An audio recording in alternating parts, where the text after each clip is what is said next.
Hii ni MTV1 online inayokutangazia kutoka mashariki mwa Kongo DRC, ikiwa ni sehemu ya Afrika Mashariki tena maziwa makuu. Leo ni tarehe 8 ya mwezi Mei mwaka 2025, ukiwa ni mwezi wa wanahabari na uhuru wao, japo matatizo katika baadhi ya sehemu na wanahabari wakilazimishwa kufanya kazi zao kinyume na maadili kutokana na ukosefu wa usalama. Jina langu ni Tryphon Odas kutoka Kigoma, Tanzania, pembeni mwa ziwa Tanganyika linalogawa mkoa wa Kalemie, Tanzania. Taarifa kuu hii leo, waasi wa M23 wameomba wakazi watu wanaoshikilia silaha mjini Goma kusalimisha silaha zao kabla ya msako utakaofanyika hivi karibuni. Kwamba kunakuwa silaha bado zingali ndani ya population. Viongozi wa kidini nchini Kenya wamemtaka Rais William Ruto kuwachukulia hatua na kuwafuta kazi maafisa wa usalama wanaolegea kazi. Sasa wanatoa wito wa kufutwa kazi kwa maafisa wa usalama wanaohudumu katika maeneo yenye changamoto za kiusalama badala ya kuwahamisha kwenda maeneo mengine. Na wakazi wa kata ya Mugunga magharibi mwa mji wa Goma, Kivu kaskazini mashariki mwa Kongo DRC, mji unaodhibitiwa na waasi wa AFC M23, wamelalamikia hali ya kiusalama na kuomba M23 kuwapa usalama. Sasa inapiga huko kila siku, raia ya Mugunga hailale vizuri. Adui hatujua wanatoka wapi, na ijapokuwa tuko na jeshi ndani ya mji, ila wanazunguka majeshi, wanapiga masasi maeneo tofauti. Tunaomba usalama, watu walale kwa usalama, watembee kwa usalama, wafanye kazi zao kwa usalama. Pia tunafika magharibi, tunakutana wajambazi, wanatunyang'anya hata na mapikipiki na makuta yote, hata wengine kupigwa masasi vibaya sana. Utusaidie kabisa kumaliza hiyo kitu ya mbaya. Okay, sawa. Mama, habari? Tunasikia watu wanalalamika huko, ni nini? Hatujue papa, tuko tunasikia masasi usiku. Useme kweli. Wengine wanalia, wengine wanauawa, wengine wanapata shida mbalimbali, hatutajua kama ni nini. Ndio mnaomba nini? Basi Mungu njoo tusaidie security, batulete security ya amani. Na hivi mawazo yetu waliweza kuipokea. Mnahitaji nini nyinyi wakazi? Sisi tulisema kama tunahitaji amani ya kwanza. Tena tunahitaji amani kusudi tuendeleshe kazi zetu. Huku waasi wa M23 wakishutumu wakazi kuendelea kuwaweka watu wenye silaha katika makazi yao, hasa wapiganaji wa Zalendo, jeshi la Kongo FARDC na wapiganaji wa FDLR waliojificha katika makazi ya watu, sema Kanali Alfred, mmoja wa makamanda wa M23. Tuungane mkono pamoja, kwani umoja ndio nguvu ambayo utaturahisisha kujenga nchi yetu. Tena nchi haitajengwa na watu wa kutoka South Africa ama kutoka Amerika, lakini Mugunga yetu itajengwa na sisi wakaaji wa Mugunga peke yetu. Hata hivyo, tumezungumza naye Remi Segioba kutoka ofisi ya Gavana Erasto Msanga, gavana aliyewekwa na AFC M23, anaeleza. Watu wanaweka silaha ndani ya manyumba, na hiyo leo ilikuwa tu ambayo guvernera tuambia wakaji wa Mugunga, kwa mnajua hata kila siku kunakuwa wakati masasi nalia Mugunga. Hiyo masasi ni kusema kwamba kunakuwa silaha bado zingali ndani ya population, zile silaha ambazo guvernema ya Kinshasa iligabulia wa civili wote. Na leo guvernera alisema muende muambie mwenye yuko na silaha akuje atupatie ile silaha, hawatamfanya kitu chochote. Kwa kuwa leo ilikuwa ni kama vile siku ya neema kabisa. Huku vijana wengi wakiendelea kujiunga na kundi hili baada ya hamasa katika kata mbalimbali, wengi wamesema wanafanya hivyo kuja kulinda kata zao baada ya mafunzo ya kijeshi. Na tukitoka huko Goma tunaelekea Rubero, ambako hali ya wasiwasi imeripotiwa katika mji mdogo wa Mangurujipa, wilaya ya Rubero, Kivu kaskazini, baada ya watu wenye silaha kushambulia kata ya Mabembe katika mji huo mdogo unaopatikana zaidi ya kilomita 70 magharibi mwa mji wa Butembo. Abel Songo na ripoti zaidi. Hali ya wasiwasi yaripotika katika mji mdogo wa Nziapanda Mangurejipa wilayani Lubero, Kivu Kaskazini, baada ya watu wenye silaha kushambulia kata Mambembe katika mji huo mdogo unaopatikana zaidi ya kilomita 70 magharibi mwa mji wa Butembo. Mambembe ni kata inayopatikana katika mji wa Nziapanda Mangurejipa usultani wa Baswa wilayani Lubero, Kivu Kaskazini, mashariki mwa DRC. Eneo hilo limeshuhudia wasiwasi baada ya kushambuliwa na watu wanaozaniwa kuwa ni ADF usiku wa Jumatano 7 Mei 2025. Hali hiyo ambayo imesababisha maandamano ya vijana wa eneo hilo wakiomba viongozi wa serikali na wale wa muungano wa kijeshi la Uganda UPDF na FARDC kuwa na uzembe katika ulinzi wa mji huo, japo jeshi hilo likiwa limefanikiwa katika msako wa wapiganaji hao katika vijiji mbalimbali pembezoni mwa mji wa Mangurejipa. Huko mwakilishi wa serikali anayekuwa na makao yake Panziapanda alishambuliwa na kupigwa kwa makofi na vijana wenye hasira baada ya kuokolewa na wanajeshi tiifu kwa serikali FARDC. Taarifa za sasa zasema mtu mmoja alifariki dunia kwa kuuawa kwa shoka pamoja na pikipiki kuchomwa kwa moto pamoja na vitu vingine kushambuliwa na watu wanaozaniwa kuwa ADF ambayo wanashutumu kwa vitendo vya kigaidi kwa muda mrefu eneo la Mangurejipa, waliojeruhiwa kwa mapanga wakiwa wamefikishwa hospitalini kwa ajili ya tiba. Hadi tukienda hewani, jeshi la serikali limeanzisha msako katika misitu na shamba, kwani eneo hizo zina misitu zaidi, huko idadi kamili ya mafaa bado ikiwa.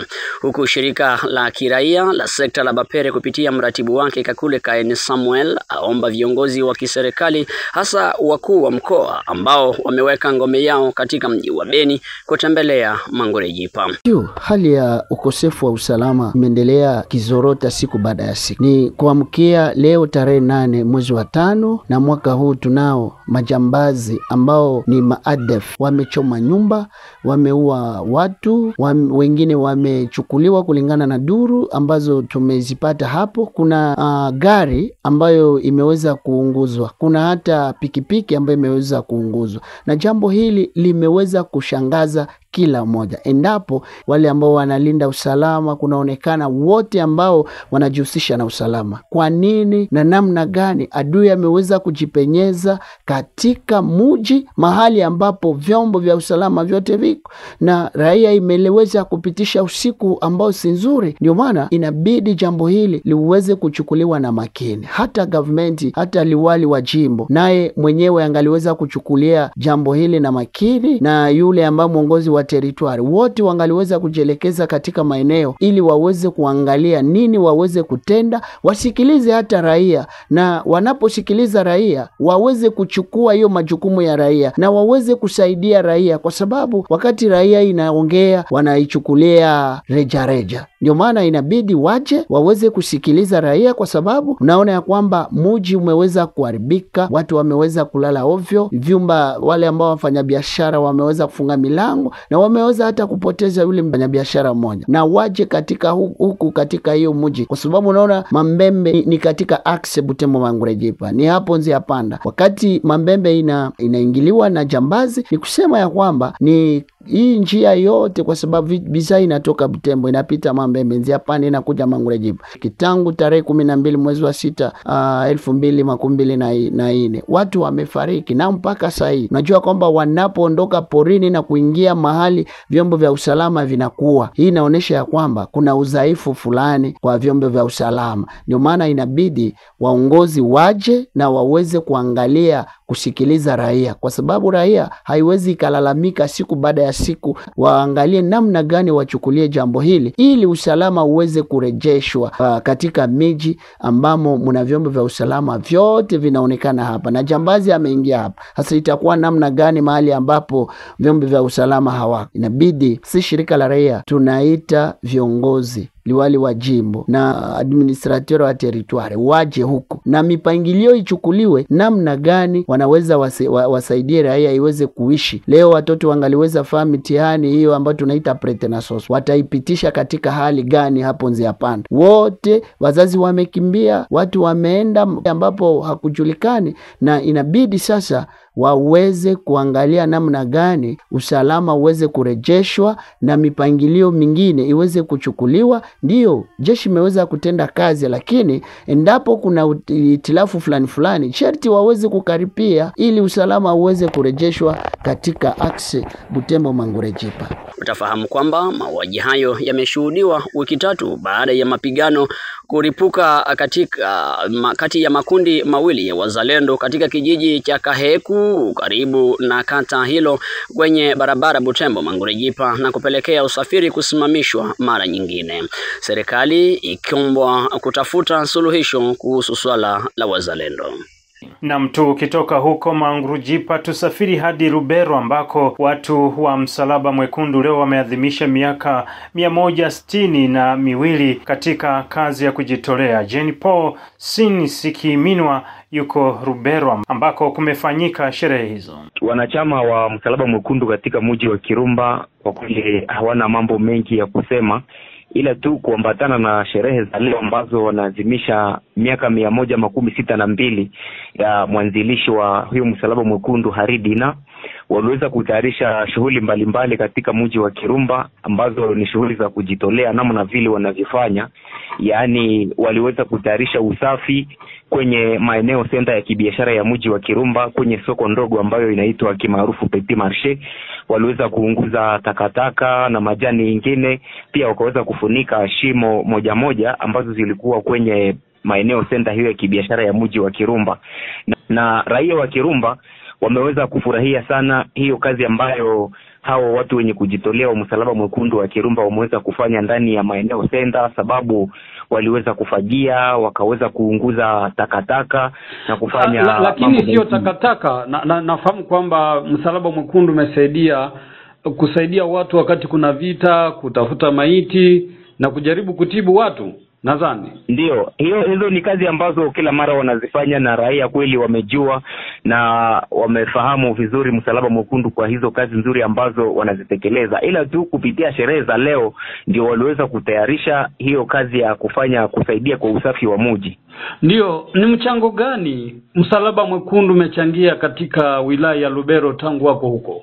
Ni kazi kubwa ambayo Msalaba Mwekundu umefanya, sababu kuna watu ambao wanaweza wakaonekana wamefariki wasipokuwa na familia ambayo inaweza kuwasaidia kufanya mazishi yao, lakini Msalaba Mwekundu wao wanasaidia kufanya mazishi ya hao watu. Na pia watu ambao wamekuwa katika hali mbovu za kimaisha, kuna mara pale ambapo unatazama Msalaba Mwekundu ukiwa unaenda kuwasaidia, na hiyo ni kazi nzuri ambayo kila mmoja angeliweza kujitolea, ingeliweza kusaidia jamii. Bwana Malivika, yaani huwa hao vile wanajitolea wakati mgumu kama wakati wa vita? Ndio, wanajitolea wakati wa vita. Kama kuna mambo ambayo raia hawawezi wakafika hapo, wao wanaweza wakafika kwa kwenda kusaidia, na wala hata viongozi wa serikali na wa ngazi zingine wanaweza kuwaita, wataweza kufanya kazi bila ubaguzi wa rangi, ubaguzi wa kikabila na bila ubaguzi wa mtu yeyote. Asante sana Jean Paul Sen ukiwa katika mji wa Kirumba. Asante sana. Na tuelekee Kivu Kusini. Ni kwamba wanamuziki mjini Uvira wanatumia tasnia yao katika kutafuta amani ya kudumu mashariki mwa Jamhuri ya Kidemokrasia ya Kongo. Mchango wao ni kuingia katika mchakato huo kwa kutumia nyimbo zinazobeba jumbe za wito na usitishwaji wa vita. Thomas Batangalwa na ripoti zaidi. Ndani ya wimbo Kongo Roho Yangu muna methali, mashahiri, mafumbo, mashahuri na mahulizo. Yote hayo yanabeba ujumbe wa kuonya maadui wa nchi ya Jamhuri ya Kidemokrasia ya Kongo kusitisha uungaji mkono kwa uyumbishaji wa usalama wa mikoa ya Kivu Kaskazini na Kusini mashariki mwa DR Congo. Ujumbe kwa raia wa Kongo kuto kufanya uzembe wowote, ila pia wimbo huo unashauri wafanya siasa wanaoweka maslahi yao mbele kuliko ya raia. Kitikio cha wimbo kinasema, kubakwa kwa wanawake na watoto zao kila uchao kunaleta huruma. Ndiyo maana ukigusa Kongo unagusa roho yangu. Msanii JDD mtunzi na mwimbaji wa wimbo huo, amesema. Akiendelea kusema katika wimbo wake, mwanamuziki anasema, ukigusa Goma ujue unagusa roho yangu. Anaendelea, ukigusa Uvira ujue unagusa roho yangu mimi, na ukigusa Kivu Yelele ujue unataka vita na wasanii. Ni wimbo ambao unasikilizwa sana mjini Uvira, mashariki mwa Jamhuri ya Kidemokrasia ya Kongo tangu ulipoachiwa kwenye YouTube yapata mwezi mmoja. Wimbo Kongo roho yangu mumewekwa mezali na mashauri yasemayo, basi inatosha.